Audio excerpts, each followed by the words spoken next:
Pessoal da Campus Party Portugal, peço aqui desculpas aos palestrantes que eles precisam se alongar, às vezes por mais de 30 minutos, mas como tem outros esperando, a gente precisa ir tocando e como já demorou um pouquinho, eu não vou me alongar mais e vou começar apresentando os próximos palestrantes. Com muita alegria, apresento para vocês Maite Lourenço, fundadora do BlackRock Startups. Eu já entrevistei ela uma vez no Brasil e trago ela a Portugal mais uma vez com muita alegria. Nossa embaixadora Cecília Roque, uma professora investigadora, dizem que é da mais alta nata de investigação de Portugal. Heraldo Ourém, diretor de inovação e competitividade empresarial do Porto Digital. Muito bem-vindo, Heraldo Ourém.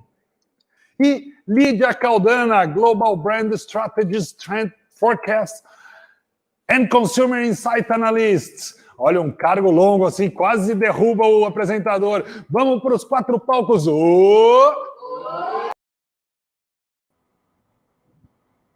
Olá, boa tarde para quem está no Brasil e para o mundo. Olá, tudo bem? Eu sou a Maite Lourenço, como o Tonico falou, é um grande prazer estar aqui. O Tonico é um querido que a gente se encontrou aí no ecossistema e faço questão de agradecer a oportunidade e desejar muita boa sorte aí nesse novo progresso, né, e expansão da Campus Party. Então, parabéns, Tonico, parabéns para toda a equipe e obrigada pela oportunidade. Vou transmitir aqui uma apresentação que eu acho que vai ser importante para a gente ir conversando. Deixa eu pegar aqui.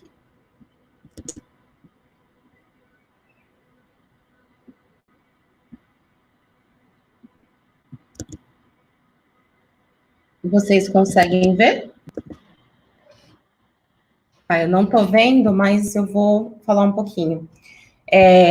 Vou me apresentar, então, eu sou Maite Lourenço, eu sou fundadora e CEO do BlackRock. BlackRock é uma iniciativa que incentiva a população negra a acessar o ecossistema de inovação, tecnologia e startup. Antes disso, eu tenho 10 anos agora de empreendedorismo, comecei com e-commerce de gestão de carreira, no caso, elaboração de currículo, simulação de entrevista, e por conta desse e-commerce, eu acabei me perguntando aonde estava um determinado grupo, que eu vou falar um pouquinho mais para frente, no ecossistema de startup. Então, hoje eu trago uma provocação para vocês, para que a gente comece a ampliar a nossa visão do que de fato é inovação, do que de fato é tecnologia, e o que de fato a gente pode contribuir olhando para a diversidade também nesse contexto, né?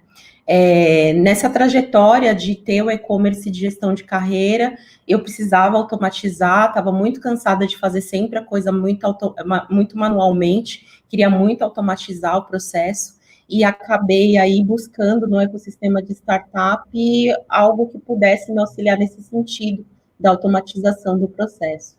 E, para minha surpresa, quando eu olhava para os lados e via dentro do ecossistema de startup de São Paulo, que eu estou em São Paulo, sou de São Paulo, e olhava para o ecossistema e simplesmente eu não via muitas representações parecidas comigo, de mulheres negras, de homens negros, e pouco tinha essa representação.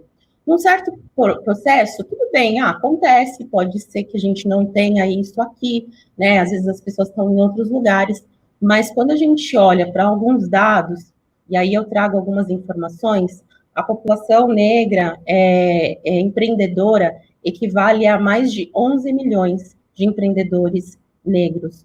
Nós somos 51% dos microempreendedores no Brasil. Quando a gente olha para esses dados, a gente percebe que há algum problema, já que na grande maioria dos espaços do ecossistema de startup, a gente não encontra essas pessoas, né?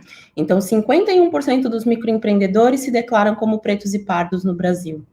E aí, ok, é porque não movimenta tanto dinheiro, né? Eu acho que são microempreendedores que acabam não tendo essa disponibilidade, ou a população negra é pobre no Brasil e, consequentemente, ela acaba não tendo aí uma oportunidade dentro do ecossistema, já que não consegue acessar tecnologias. E aí, pasmem, mais um dado. A gente movimentou em 2017, ou seja, antes da crise, antes de todo o processo, esse processo ruim que nós estamos passando na economia e mundialmente, nós, como população negra, movimentamos no Brasil R$1,5 trilhão de reais. E aí cai em terra todo aquele processo de pensar na pobreza, na escassez, né? E, principalmente, os microempreendedores, e aí o valor total, movimentam 27% do PIB brasileiro, do Produto Interno Bruto no Brasil. Esses profissionais são responsáveis por realizar a movimentação de mais de um terço, mais de um quarto por cento do PIB, né? Então, onde que eles estão? Como a gente faz para que cada vez mais a gente tenha não só essa movimentação de R$1,5 trilhão, mas uma movimentação muito maior, né? E aí entra a complexidade do ecossistema de startup, como é que a gente consegue trazer essa perspectiva para dentro de um ambiente que já é rico, né, e pensando no venture capital, que hoje mesmo na crise ainda tem uma certa segurança, um certo bolsão, não está passando por um momento de crise, assim como todas as áreas, né, economia e de empreendedorismo do Brasil, eu acredito que no mundo também, e a gente tem essa possibilidade de pensar em como ampliar ainda mais, trazendo a perspectiva desse público até então. Então, hoje a provocação é muito como a gente faz para que a população negra no Brasil, que é 56% da população, esteja também ativa em startups, em tecnologia e inovação.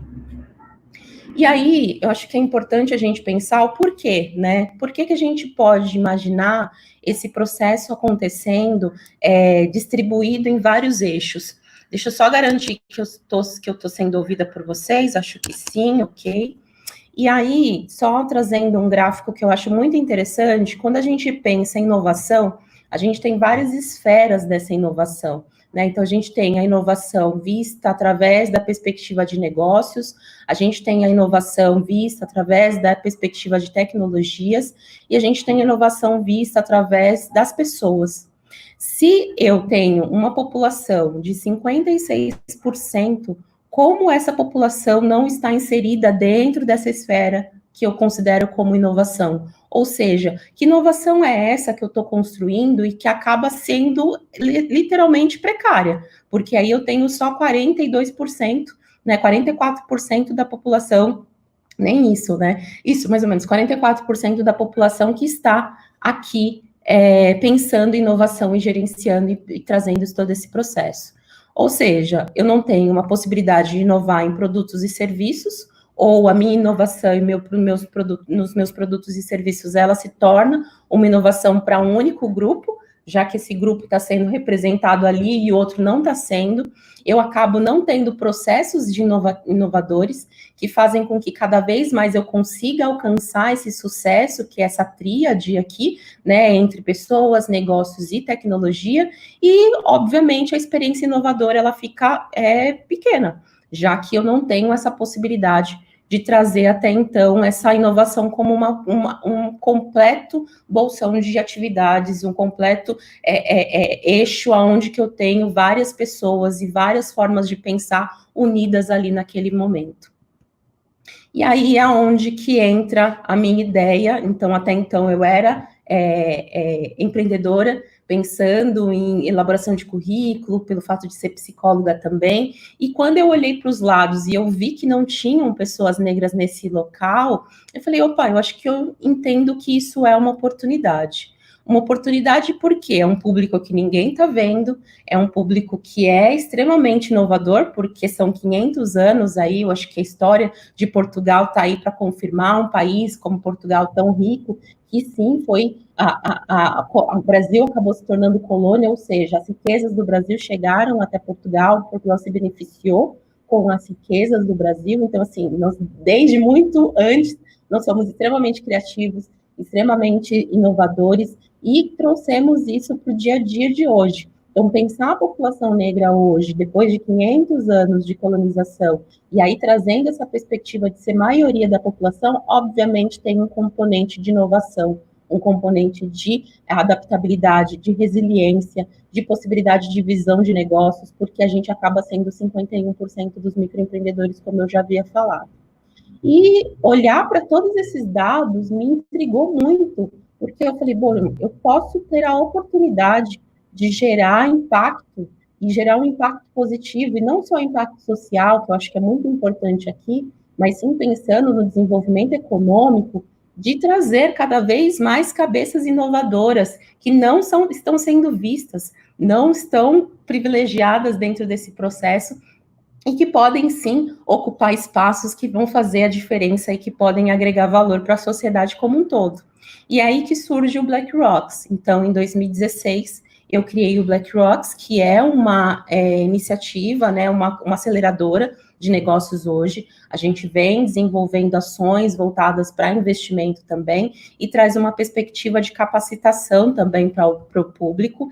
E quando eu iniciei esse processo, entendi o quão valioso seria trazer a população negra para esse espaço, eu acabei percebendo o quanto que há oportunidades e possibilidades. E para isso, eu fui buscando pessoas experts, pessoas que têm uma startup, que já tinham algumas ideias, e para minha surpresa, eu acabei conhecendo muitas pessoas que acabam agregando valor hoje para o Black Rocks, sejam como mentores, sejam como as startups apoiadas e até mesmo com o objetivo da gente fazer intermediações com grandes empresas, fazer parcerias, entre outras ações. E aí, dentro da esfera, né, de startup, então tudo muito bonito, que legal, Maite, você conseguiu trazer startups com lideranças negras para dentro do ecossistema. Sim, a gente consegue fazer isso. Mas existe a complexidade também do processo de crescimento dessas startups. Enquanto uma startup, e aí eu vou representar essa startup com cinza, é uma startup que ela consegue investimento logo no seu início, né? Então, startups com investimento aqui em cinza e as startups Black Rocks em azul. Quando a gente pensa nessas startups aqui que estão em cinza, que no começo elas já recebem investimento, ou seja, um investidor anjo, um investimento semente, algum programa, algum processo específico, ela tem uma trajetória que, por mais que a gente saiba que tem vários desafios, ela tem uma trajetória crescente, né? Em 2 anos, ela acaba crescendo e utilizando esses recursos para cada vez mais escalar. Quando a gente pensa nas startups lideradas por pessoas negras e que a gente apoia no Black Rocks, o nosso estudo, ele chega a esse eixo aqui de diferença. Por quê? Essas startups, elas são bootstrap, ou seja, elas são startups que elas se investem, né? Então, os empreendedores, as empreendedoras, elas se auto-investem, elas se potencializam ali com relação a recursos e não possuem esse tipo de investimento logo no começo. Isso quer dizer, a margem de subida, de escala dessas startups se torna prejudicada. Por quê? Ela precisa construir e logo ela precisa já estar vendendo, né? E aí cria-se uma menor possibilidade de validar, de errar, de entender quais são os problemas, porque ela precisa já automaticamente sair vendendo. Nisso, para o crescimento, ele é um pouco mais distante, porque acaba que essa startup, ela precisa manter esse empreendedor, ou seja, ele já investiu e ele precisa que esse negócio seja rentável para ele, e como consequência, ela não consegue contratar muitas pessoas porque se limita, porque não tem tanto recurso, não foi investida. E, obviamente, o crescimento dela acaba sendo um crescimento aí mais tardio e, consequentemente, com um processo bem mais longo aí de chegada a um determinado local. Hoje, essa semana, eu fiquei sabendo que uma startup que é liderada por uma pessoa negra recebeu um investimento de 20 milhões. É uma startup de RH, não conheço, mas é uma startup de RH, e eu fiquei muito feliz, porque ele é o primeiro caso em 4 anos que eu estou fazendo esse trabalho, e que eu sei que uma startup que é liderada por pessoas negras no Brasil tem um investimento. Então, uma pessoa, né? Olha quantos as startups a gente tem, quantas startups conseguem investimentos de 20 milhões e muito mais, e a gente só tem uma pessoa que acaba tendo essa oportunidade quando se pensa na população negra. E aí, nem tudo é tão triste assim, né? Eu acho que é importante a gente pensar que cada vez mais tendo apoios, incentivos e construindo alicerces para que essas startups consigam acessar alguns lugares, a gente tem a possibilidade de fazer essa história se reverter, e é isso que eu acredito muito que a gente tem a possibilidade de ocupar o mundo inteiro, né, não só aqui conversando e trazendo perspectiva para vocês, mas trazendo também as startups, e hoje eu trago algumas startups para poder conversar e apresentar para vocês. Esse daqui é o Diego Conrado, ele é o CEO da InovaQA.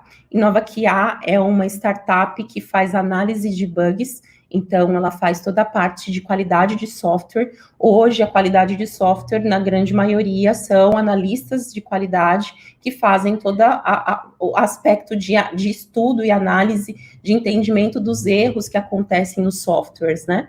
E o Diego, que já trabalhava nessa área, teve a ideia de simplesmente criar uma estrutura que pudesse automatizar esse processo de análise de bugs. Então, há alguns bugs que já são previstos, então logo é possível criar essa estrutura. E o Diego não pensou duas vezes, ele acabou construindo sozinho essa estrutura, essa startup, criou todo esse processo de análise dos erros e distribuição, e hoje ele acaba sendo fornecedor de duas grandes empresas no Brasil e tem aí a possibilidade de crescer cada vez mais. Acho que essa história do Diego é muito interessante porque é um empreendedor que viu uma oportunidade, que entendeu qual era o desafio, porque já tinha uma experiência prévia, ou seja, já trabalhava na área de tecnologia, já tinha um conhecimento, teve o desafio de começar sozinho e hoje já tem sócios e já está construindo todo um pool de colaboradores também, e como consequência, através dessa visão de ver a necessidade de um mercado de qualidade de software que as empresas hoje demandam cada vez mais e que, consequentemente, os recursos, né, e aí pessoas qualificadas, ou até mesmo o processo de contratação cada vez mais precarizado, ele entendeu que essa possibilidade, que essa seria uma oportunidade, e criou essa possibilidade de ter uma ferramenta que fizesse essa análise de software já de uma forma automatizada. Então, é uma necessidade que agrega valor, eu acredito que para todo mundo, e constrói aí uma possibilidade de todas as pessoas que estão criando software, né, desde os aplicativos até as plataformas, tenham possibilidade de ter aí análise de software, a qualidade de software sendo vista através da InovaQA, tá? Aqui a gente tem a Tainara Alves. Tainara Alves, ela é química, aqui de São Paulo também. Os 3 casos que eu trago são pessoas de São Paulo. A Tainara, ela estudou na faculdade o processo que ela traz como empreendimento, então ela apresentou para o professor que ela estava fazendo iniciação científica a um produto, e, para surpresa, quando ela falou para o professor que ela tinha criado esse produto, esse professor disse para ela, bom, para você continuar com esse processo, e que eu acho que é importante você continuar com esse processo, você tem que ir para a área acadêmica, porque aí você vai melhorando essas oportunidades. E ela, muito da teimosa, simplesmente quis trazer essa possibilidade para as pessoas, olhando e pensando nas pessoas. Então, esse produto, ela deixou de trazer, de levar para a área acadêmica e fazer registro, entre outras coisas, e trouxe para a vida prática. Esse produto é o Inquímica, que é o Puribon, o nome do produto, que tira os metais pesados de verduras, legumes e frutas. Ou seja, os agrotóxicos que estão nesses produtos, essa solução do Puribon, que é da Inquímica, que é a empresa, ele acaba tirando até 80% desses agrotóxicos.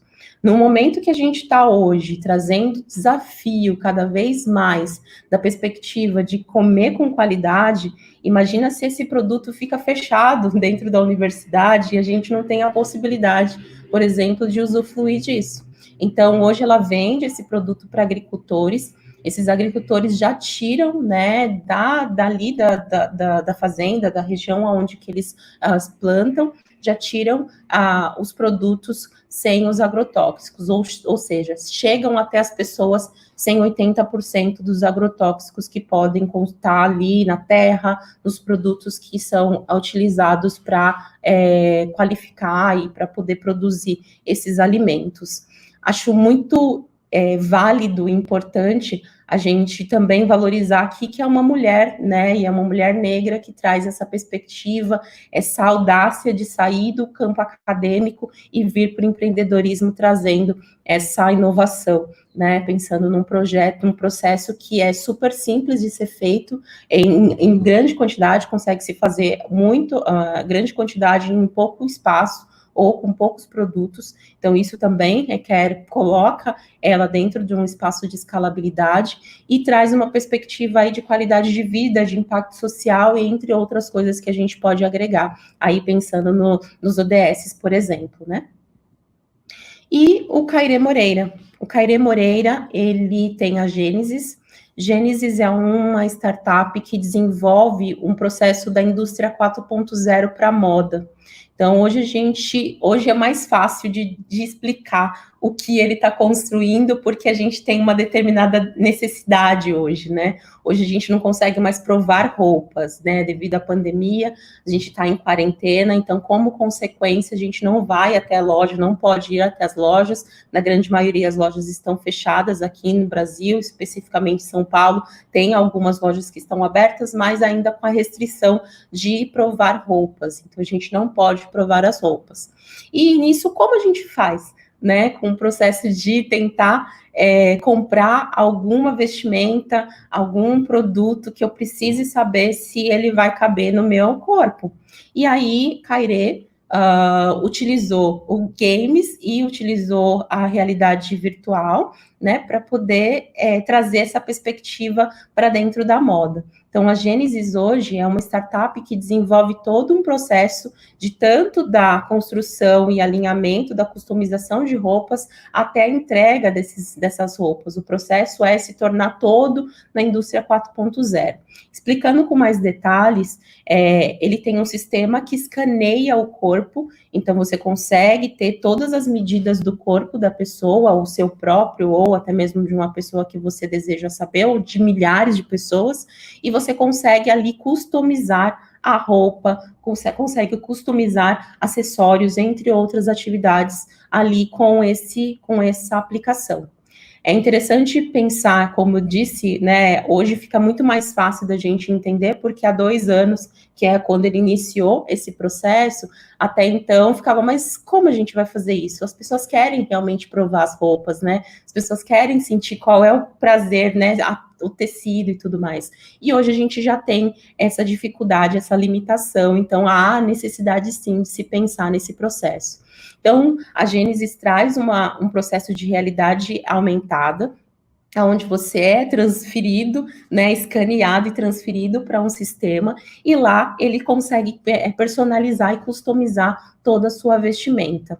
Como impacto social, além de tudo isso, recentemente ele criou um molde para máscara para as crianças, né? Então a gente tem hoje máscaras que são produzidas, né, para todos os adultos, mas as máscaras para as crianças acabam sendo máscaras que precisam ser muitas vezes construídas pelos pais, pelos responsáveis, e ele acabou fazendo um molde, entregando esse molde para uma comunidade que tinha a possibilidade de fazer a produção dessas máscaras, né? Então, entender as medidas médias, né, das crianças, e aí conseguir adaptar ou até mesmo personalizar, é um processo que se torna muito fácil com a ferramenta dele.